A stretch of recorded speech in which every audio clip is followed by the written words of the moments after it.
Welcome back to LearnPianoLive.com. My name is Jamin, and as you can tell from the countdown clock, the lesson is about to get started. In case you're new with this, there's a few things I'd like to show you to help you throughout the lesson. Today is a beginner's lesson, which means the assumption is you know nothing. Now, it would help if you checked out the Absolute Beginner's Lesson Pack that walks you through some of the terminology and shows you the names of the notes and things like that. But even if you don't know the names of the notes, you've never read music before, you don't know anything about the beats or anything about the piano, that's fine. You're in the right place. You'll do great.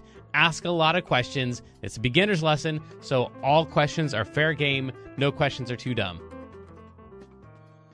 These lessons are always guided and shaped by your questions, and if you're live with us today, there's a couple different ways you can do that. One is in the public live chat, and the other is the Ask Jamin a Question button, where you can ask me a question privately, and I won't share your identity in case you're afraid that your question is stupid. But it's not. If you're in the archives, though, then just open up the survey. At the end of that, there's a place where you can ask your question. I will say I frequently get questions from students in the archives watching a lesson from 6 months ago, and I have no idea what they're talking about. So please try to be as specific as possible.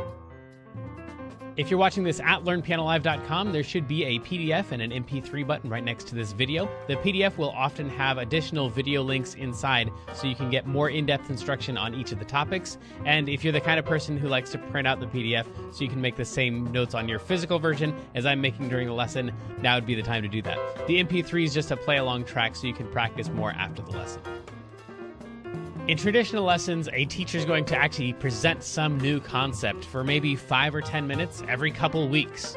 The rest of the time is going to be spent applying and refining those concepts. Well, here I'm spouting off hours of new information every week, so it's totally unreasonable to expect you to actually absorb all of that. Instead, the goal of these live lessons is for you to find some little nugget of something that makes sense, but is a bit of a challenge, and for you to go practice it, because practice is where all the improvement's going to happen. So don't feel bad if you have to leave the live lesson when you find that little thing that you're going to practice. And of course, if I'm going too fast, you can always rewind the live lessons or replay in the archives as much as you want. If these live lessons start feeling random or meandering, it's because they are, on purpose. So if you're the kind of person who wants classical training with a step-by-step method, then you're going to want to check out Kloppel Academy on the website. It's included in your live lesson subscription, so you can do both or either. And the upper levels are seriously hard work, but it's going to take you all the way from ground zero all the way up to being ready to enter any major music college as a piano major in classical or jazz. And finally, it's most people's favorite. This is application, where we take the past concepts from other live lessons and we see how they apply to an actual, real song that already exists. And since there's like 1,000 different ways to play any song, you're just going to work on the version that is appropriate for your level. So that might just mean playing one note at a time for right now. Or maybe you're working on chords or covering the full song. Or maybe you're just seeing how the song breaks down so you can better write and transcribe your own songs in the future. But whatever your level is, the goal is not this song. So even if you don't play the whole entire song, you'll get better by even attempting a little bit of it, and attempt it we shall.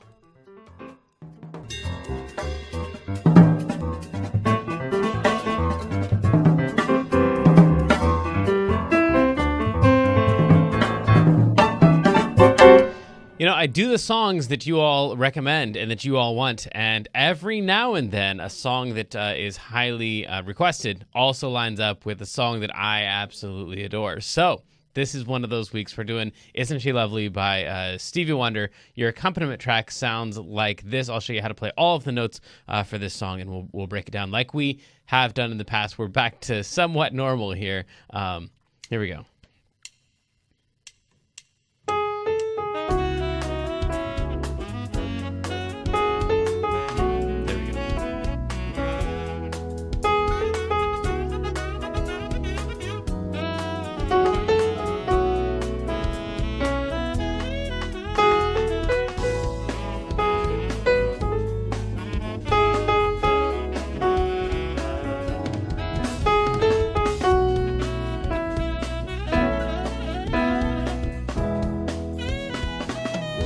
That is all of the melody. If you want to play the chords along with your track, then it would sound something like this. 2, and 1, 2. Isn't she?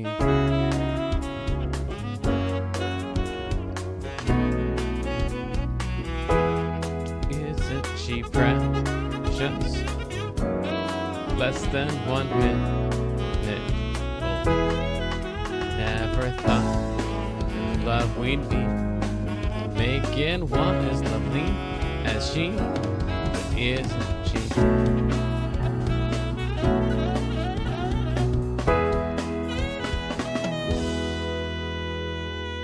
And then, of course, the goal eventually is to combine those two hands. So you're playing like the chord down here.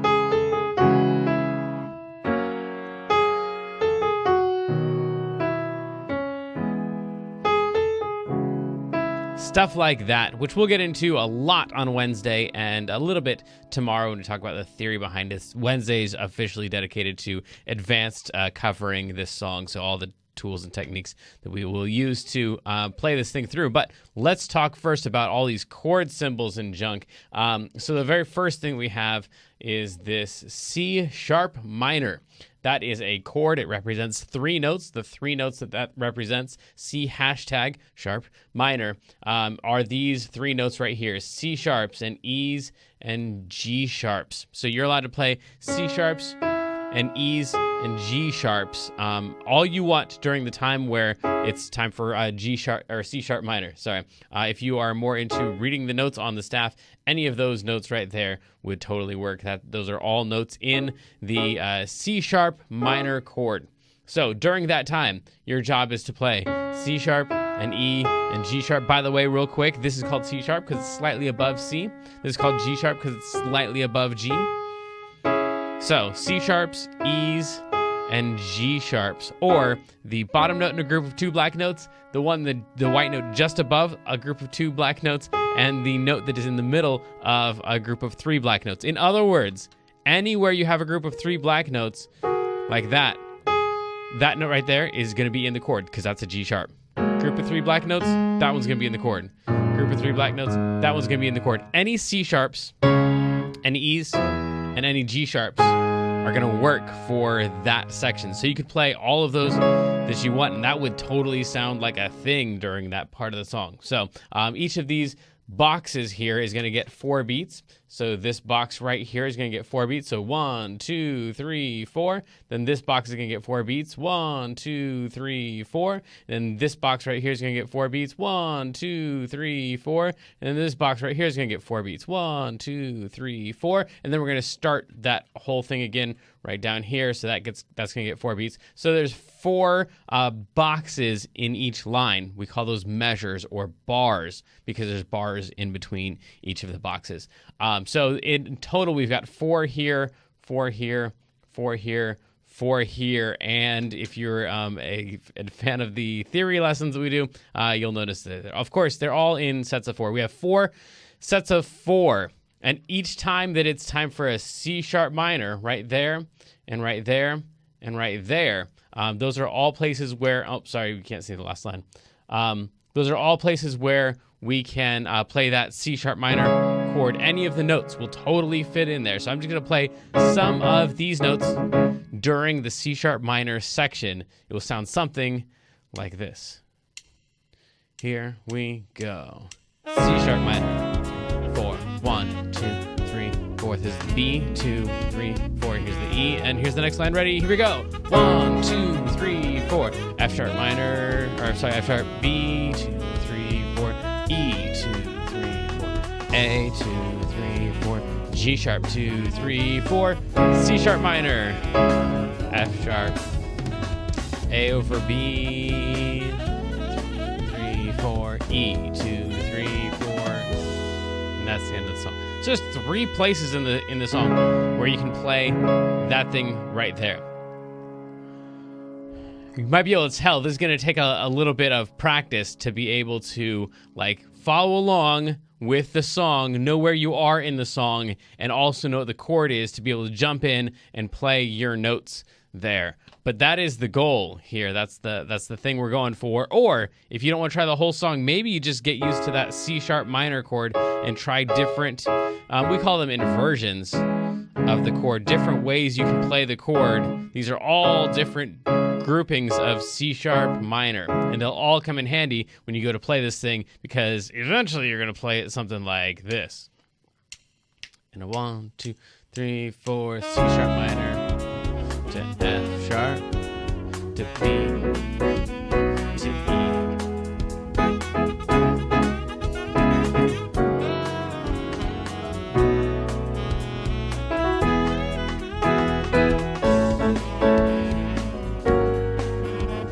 Oops, sorry. You won't play it like that.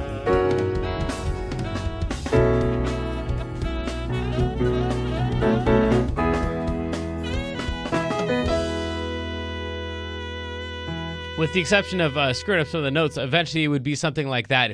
If I was playing behind somebody else who was playing the solo, then I would just play, some of the voicings of the chords and stuff like that. I wouldn't actually just play like the 3 notes in order. I'd play some other grouping of them so it seemed like it was kind of flowing into each other. So, that to say, if you don't get the whole song down, that's cool. Just get 1 or 2 of the chords down, or 3 of the chords. The other chords are all listed here, and they all follow the exact same rules. So when it's time for the F sharp, then you can play F sharp, A sharp, and C sharp. That's the note that's slightly higher than F, the note that's slightly higher than A, and the note that's slightly higher than C, or the bottom in a group of 3, the top in the group of 3, and the bottom in a group of 2. And those will work for all of the groups of 3 and the groups of 2 black notes. These are all different groupings of the F sharp chord. So if you just get some grouping of the C sharp minor to some grouping of the F sharp chord, then you're well on your way already. That would sound something like this. 1, 2, here we go. C sharp minor to F sharp to B. You don't have to play that. To the E, and here we go, C sharp minor,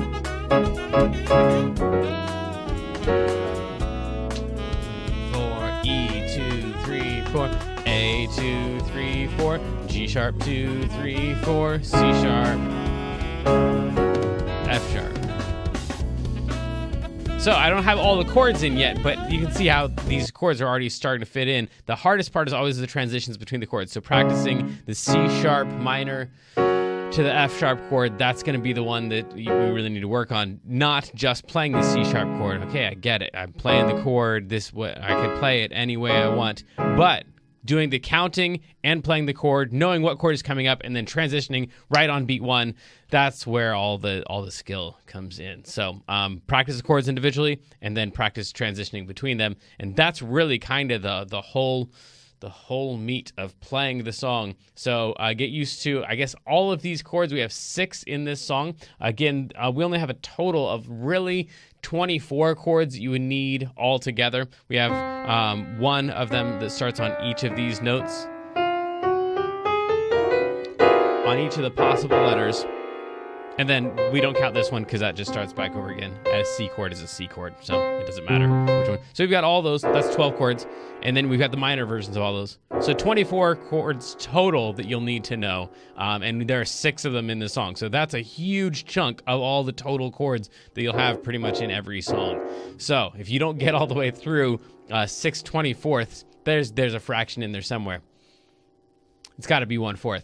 If you don't get all the way through 1/4 of all the chords that you'll need for every song from here until forever, then that's understandable. Just get a couple of them. Get started on those. And of course, we have workshops on all that stuff. If you want to click on any of those links in your PDF, then those are all available to you. And then let's talk about the melody, because that's just like playing this. Like if you went up to your friends, and they're like, hey, do you play piano? You're like, yeah, I play piano. They're like, play us something.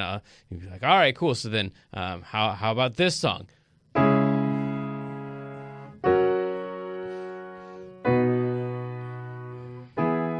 They'd be like, oh, that's pretty. I've never heard that before. You'd be like, isn't she lovely? Can't you tell? You'd be like, no, it doesn't sound like the song at all. Because it doesn't sound like the song at all. It's just the context for the song. So the melody here is going to be in the key of E major, which means that E is going to be the most important note. It's what we'd consider to be number 1. And then just like this graph indicates here, we've got 1, it goes up for 2 and 3, and then 4, and then 5, and then back up for 6 and 7 before back up to 1 again. Those are the same note, and that whole pattern just repeats over and over. So 1, 2, 3, 4, 5, 6, 7, 1, 2, 3, 4, 5, 6, 7, 1, 2, 3, 4, 5, 6, 7. And then eventually we want to be able to just look at the piano and see this pattern here where the ones kind of stick out as the most important ones. 2 and 3 are up, 4 and 5 are down, 6 and 7 are up, and they're back at 1 again. So 1, 2, 3, 4, 5, 6, 7, 1. And then we can just noodle around inside of there. If you just noodle around inside the key of E, that will sound cool with your track anyway. Just goof around. I'm just going to make sure this stays as the most important note.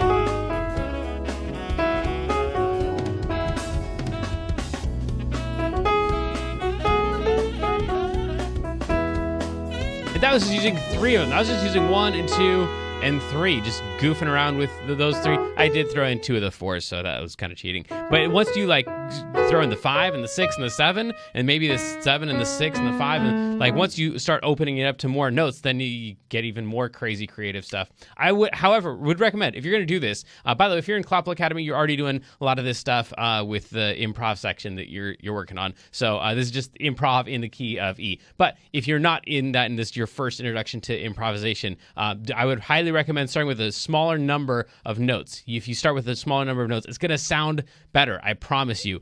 The biggest mistake that I see with improv stuff is just people jumping around too much. So stuff ends up sounding like this. It's all inside the key.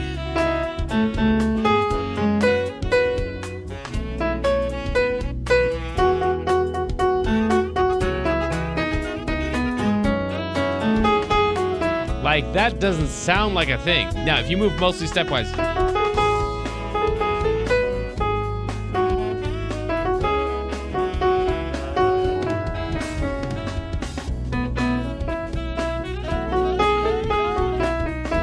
that could be a thing, and that's using a larger group of notes there.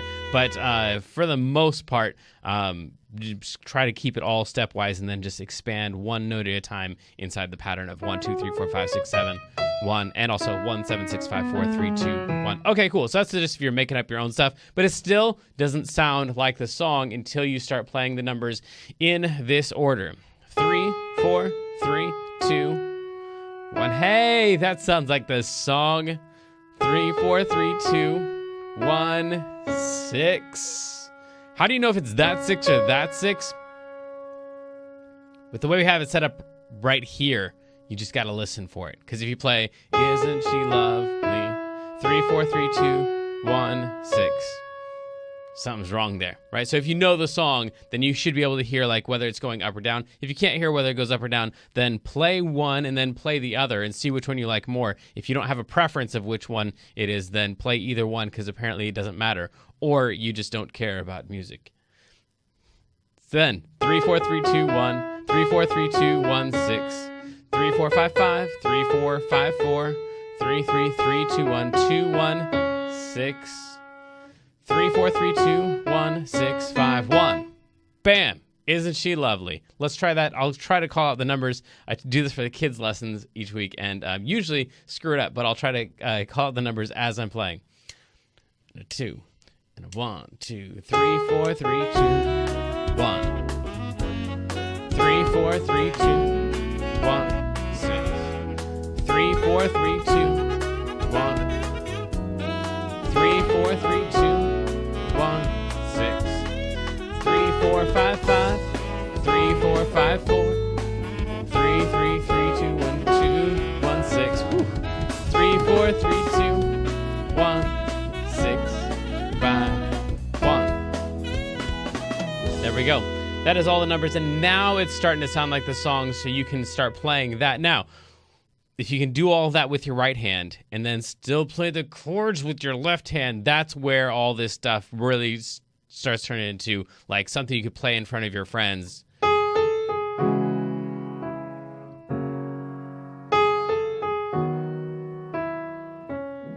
Like, this is starting to sound like, hey, that might be a cover of a song, especially if you use some of the techniques we'll talk about on Wednesday. So that's kind of where all of this is going eventually, unless you just like playing along with the track and maybe incorporating some of the melody, then just use that little bit of it. Any practice time that you do that's focused and that's working on something that's difficult to do is going to make you a slightly better pianist. So whatever part you find fun and intriguing and inspiring, go do that one. For those of you who love the reading sheet music, you're weirdos, and but you probably already knew that. And here is your sheet music. There you go. Man, speaking of people who like to read sheet music, I almost said speaking of weirdos. They were weirdos, but in the best way. Spent the weekend with the Classical Masters event here in Sacramento, and that was incredible. I'm actually in charge of editing the videos together, and there were like some 5-year-olds that just blew me away. And then it went up through to 18-year-olds, and like those guys are just professional musicians. They're just like the best 18-year-old pianists in all of Northern California. It was amazing. Wait till I show you the videos of it. But anyway, that is generally not the crew that I'm working with here. You guys generally like a little bit of sheet music and are not so much into the classical stuff. So we've got this G sharp. All the letters are written in for you there in case you're new to this whole sheet music thing. You don't have to use this at all. This is just another form of the exact same thing we just did with the numbers, only this is treating them all as letters and putting them on the official lines and spaces. And again, we can't do a whole lesson on sheet music in the Isn't She Lovely cover lesson, but if you want to enroll in Clopple Academy, we would take you all the way from nothing, from zero, I understand nothing about music, never heard of a piano before, all the way to the level that these kids were playing at this weekend. So these are all the notes for Isn't She Lovely. We've got cheat sheets for all of the staff and the sharps and flats there to give you guys a little edge on that. And then tomorrow we're going to be talking about understanding the song. So let's play this thing one more time. I'll play once through and just play the chords. I'll play once through and then just play the melody. And then we'll do our wrap up. I'll answer any questions we might have in the chat room. This is just the Learn Piano Live chat room. This is not any of the other. This is not YouTube or the Twitch chat room. So here we go. This is just the chords first. Isn't she?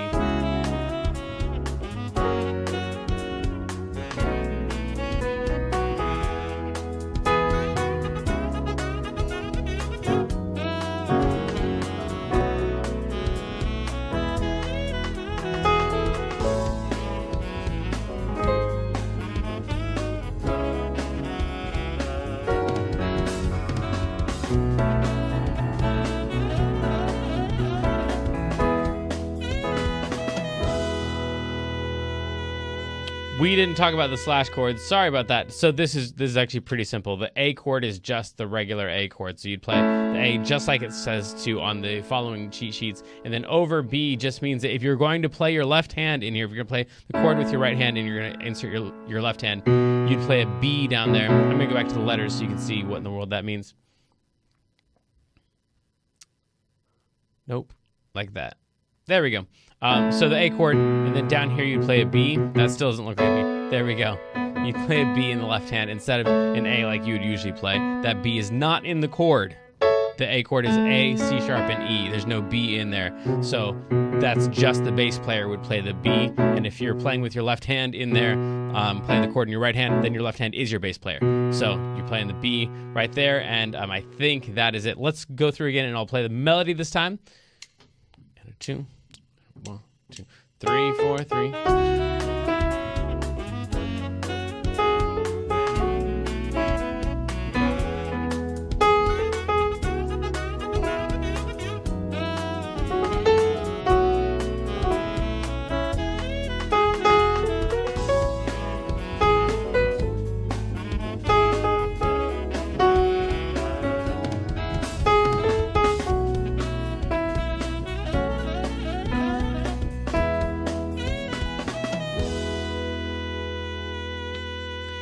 That's the whole thing. That's the goal of these two separate parts. And like I said, Wednesday we'll be talking more about how we could put the two together. But practicing them individually is definitely the first step. And We will get to your questions shortly. First, let's do oh, bummer. There we go. First, let's do a wrap-up of the lesson. Some of the most important keys to take out of this thing. The C-sharp minor chord. If you have not played that one before, get used to that. That's a huge deal in this song. And like we said, the inversions are going to be important too. So maybe the first thing is just transitioning from a C-sharp chord to anything else. The next chord in this song is an F-sharp chord, but that transition will be important. And then all of the inversions, that just means the different ways to organize those three notes, C sharp, E, and G sharp. So all your inversions, and then, expanding that to the inversions of all the chords. Eventually, you're going to need to know all the inversions of all the chords. When I say know, I mean be able to see them, be able to visualize them on the piano. You can practice like playing them in order like this. I don't know of very many songs where you actually go through all the inversions like this, not just play the chords like that. That doesn't really show up. But you will very frequently be on an inversion and have to change the inversion to one other spot. So one way to practice that is obviously going up and down with all your inversions, or to practice all the arpeggios of all of the chords. So you can practice that stuff, which is going to help you visualize it. But whatever you do, maybe just playing through the song using all the different inversions, whatever you can do to help yourself look at the piano and just be able to see, my options for a C sharp minor chord, I can see them ahead of time. And just be able to see all of them as you're looking at the piano, even though you only have 10 fingers. Knowing where they are will be important. Okay, so we talked about inversions. We talked about the key of E. And how that's that set of notes. Maybe that would be a good thing for you to practice. Maybe that's your one thing that you pull from the lesson is the key of E and practicing that. And then trying the numbers 3, 4, 3, 2, 1, 3, 4, 3, 2. And just so I'm not confusing you on this, the numbers are helpful because they are the position in the scale. That is the one of the key. That's the first note in the key. When I'm playing, I'm not actually literally thinking about the notes. I am seeing E. E kind of stands out, and everything else is just some note away from home, away from number 1. So this is a 7. I know that with my brain, but as I'm playing, I'm not thinking about 7. I'm just going past E, thinking, all right, I'm just passed by E, and I'm on the note that's just to the left of E, and I'm not really thinking of the note E either. I'm really thinking home. So if I play that, I'm really not thinking 3, 2, 1, 7. I'm thinking, all right, I've got home here. I'm the one that's a couple positions away, and then I'm walking through home, and I landed just on the other side of home. So I'm really only thinking about this one note, and then everything else is just some gradation away from home. All right, so the key of E, that's a big one, and all the keys work that way, by the way. They've got their own pattern, and so you're just going to visualize where home is, where that anchor is, and then everything else is some gradation. There's got to be a better word for it. Some distance away from that most important note. We got all the numbers here. This would be a cool thing to play through. And if you know any of the keys, then definitely put this in any of the other keys. So like, for example, the key of C is a pretty simple one. Key of C is just all white notes, where C is the most important note. You can play this exact same song with these same numbers in the key of C. 3, 4, 3, 2, 1, 2, 1, 6, 3, 2.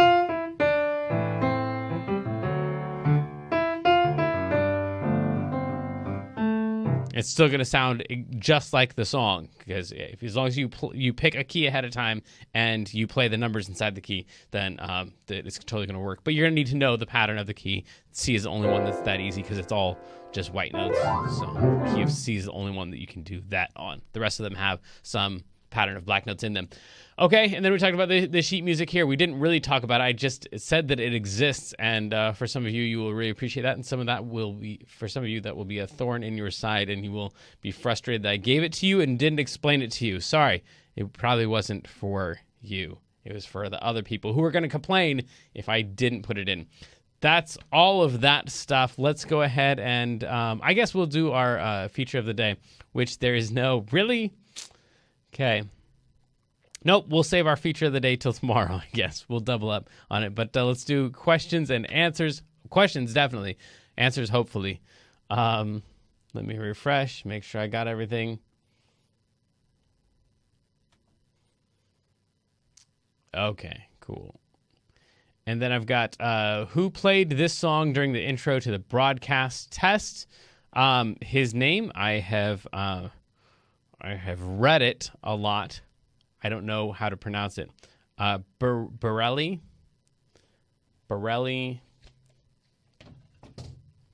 I should know this. This is embarrassing. Isn't she lovely? Borelli Lagreen. Man, I'm going to get murdered by someone. I love the guy, and I could sing back to you so many of his solos, but I've never actually had to say it out loud. So thanks for embarrassing me like that. Way to go. Okay. Next. Should I focus on the chords or the melody? Yeah, I don't know. I don't know. Whatever one is more interesting to you. I do know. I just don't know which one it is that's more interesting to you. So whatever one, like when I played it, you're like, whoa, what? I don't think I could do that. And then I explained it. You're like, oh, maybe I could do that. That's the one to practice. Always. Always. Regardless of what I say to practice. Always practice the one that you're like, I can't do that. And then you see like, oh, there's a little glimmer of hope. Maybe I can do that. That's the one. That's what you should be practicing. That's called passion. Follow it. Could you play it the way you'd play it? A Wednesday, yeah, I'd be happy to. Yeah, okay. This is ill-advised.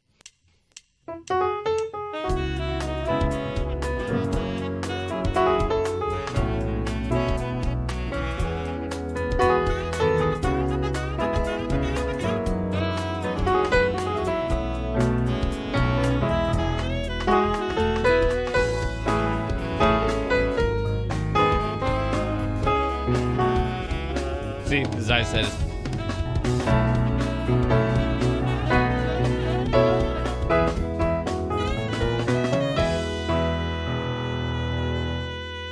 okay. Apparently, I would screw up in the middle. That's what I would do. I will practice this thing for Wednesday, and we'll have it as a piano solo. And you, by the way, the Borelli guy that I don't know his name. It's embarrassing. When he plays it in a different key than what I've given you here. So this is the Stevie Wonder key, but he's playing in the key of G, I believe. Let me see if I can pull that up here.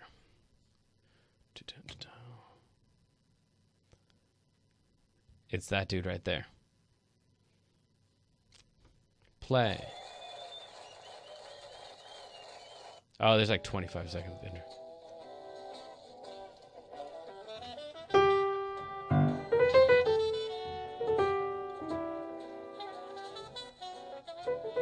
Yep. He's in the key of G. So if you're going to play along with him, if you're going to go look him up and play along, he's in the key of G. And that looks like, real quick, this right here. So G is the most important note.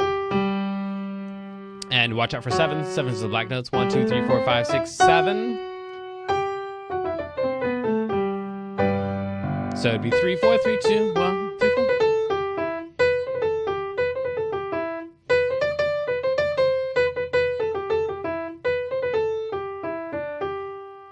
Cool. All right. Well, tomorrow we have the theory lesson. Yes, we don't. It looks like we don't have any other questions. Tomorrow we get the theory lesson, and we might take some YouTube and Twitch questions tomorrow. So if you have some, then make sure you insert those tomorrow. Or Wednesday, we'll do the cover of this. Tomorrow we're just talking about the theory of it, break it down, see why the chords sound so cool, the way they're all put together and whatnot. So until then, good luck, have fun, love ya.